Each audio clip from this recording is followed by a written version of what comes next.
நீங்கள் ஜெபம் பண்ண வேண்டிய விதமாவது, பரமண்டலங்களில் இருக்கிற எங்கள் பிதாவே, உம்முடைய நாமம் பரிசுத்தப்படுவதாக. உம்முடைய ராஜ்யம் வருவதாக. உம்முடைய சித்தம் பரமண்டலத்திலே செய்யப்படுகிறது போல பூமியிலேயும் செய்யப்படுவதாக.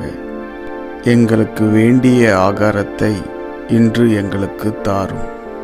எங்கள் கடனாளிகளுக்கு நாங்கள் மன்னிக்கிறது போல எங்கள் கடன்களை எங்களுக்கு மன்னியும்.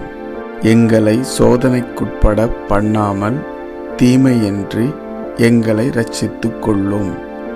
ராஜ்யமும் வல்லமையும் மகிமையும் என்றென்றைக்கும் உம்முடையவைகளே. ஆமேன் என்பதே. மத்தேயு 6:9 முதல் மத்தேயு 6:13 வரை.